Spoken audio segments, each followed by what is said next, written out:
జనసేనాని పవన్ కళ్యాణ్ ఎక్కడి నుంచి పోటీ చేస్తారు? అసలు ఆయన లెక్కలేంటి? ఇప్పుడు ఏపీ వాసుల్లో అదే ఆసక్తి రేపుతోంది. ఫస్ట్ లిస్ట్లో టీడీపీ అధినేత చంద్రబాబు, లోకేష్ పేర్లు వెల్లడించారు. అయితే జనసేన అధ్యక్షుడి పేరు మాత్రం ప్రకటించలేదు.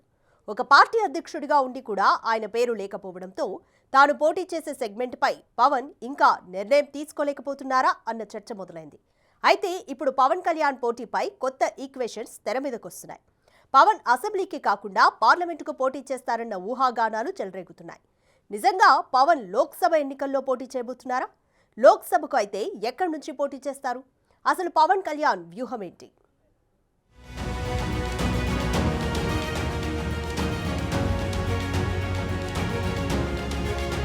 మరికొద్ది రోజుల్లో ఏపీలో ఎన్నికల నోటిఫికేషన్ రానుంది. ఇప్పటికే అన్ని రాజకీయ పార్టీలు ఎన్నికల సంగ్రామంలో దూసుకుపోతున్నాయి. తమ పార్టీల నుంచి అసెంబ్లీకి పోటీ చేసే అభ్యర్థుల్ని కూడా డిసైడ్ చేసేస్తున్నారు. ఇప్పటికే ఆయా పార్టీల అధ్యక్షులు సీఎం జగన్ పులివెందుల నుంచి, చంద్రబాబు కుప్పం నుంచి పోటీ చేస్తారని ప్రకటనలు వెలువడ్డాయి. మరి జనసేన అధినేత పవన్ కళ్యాణ్ ఎక్కడి నుంచి బరిలో ఉంటారన్నది మాత్రం అంతుపట్టడం లేదు. రాష్ట్రంలో రాజకీయ వాతావరణం వేడెక్కినా జనసేనాని తాను పోటీ చేసే సీటుపై క్లారిటీ ఇవ్వలేదు.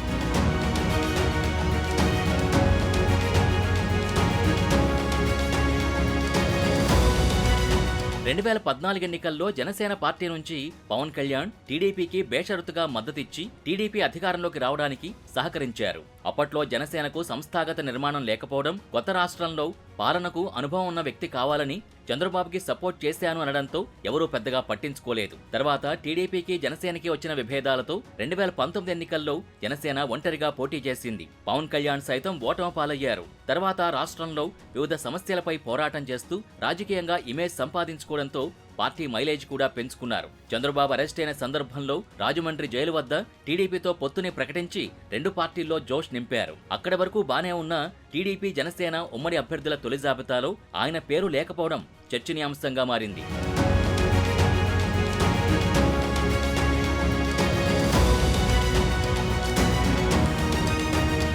పవన్ కళ్యాణ్ మళ్లీ భీమవరం నుంచి పోటీ చేస్తారని జోరుగా ప్రచారం జరిగింది. అక్కడ ఇల్లు కూడా చూస్తున్నారని, పవన్ ఎన్నికల ప్రచారం మొత్తం భీమవరం నుంచే ఆపరేట్ చేస్తారని జనసైనికులు ఫీలర్లు వదిలారు. ఇంతలోనే ఈక్వేషన్స్ మారిపోయాయి. కాకినాడ రూరల్ అని ఒకసారి 70,000 కాపులు ఓటింగ్ ఉన్న పిఠాపురం నుంచి పోటీ చేస్తారన్న ప్రచారం మొదలైంది. ఇన్ని చోట్ల నుంచి పవన్ పోటీపై ప్రచారం జరుగుతున్నా జనసేన పార్టీ కానీ పవన్ కళ్యాణ్ కానీ తన నోరు మెదపడం లేదు.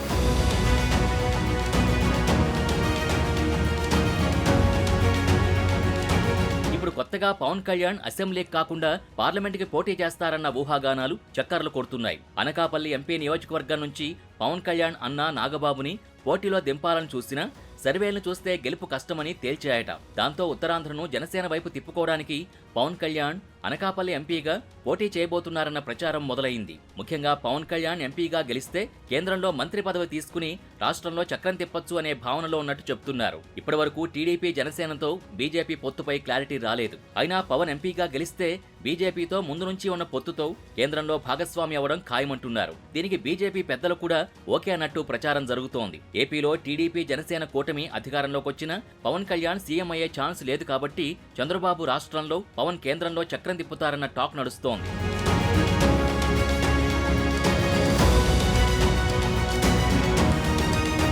గత ఎన్నికల్లో 2 చోట్ల ఎమ్మెల్యేగా పోటీ చేసి ఓటమి పాలైన జనసేనాని ఈ ఎన్నికల్లో కూడా 2 చోట్ల పోటీ చేస్తారంటున్నారు.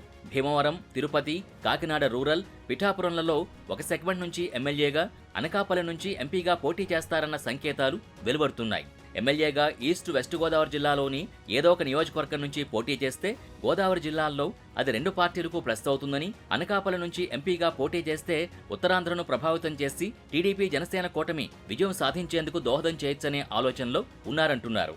మరి పవన్ లెక్కలు ఎలా ఉంటాయో, ఆయన పోటీ చేసే స్థానాన్ని ఎప్పుడు ప్రకటిస్తారో చూడాలి.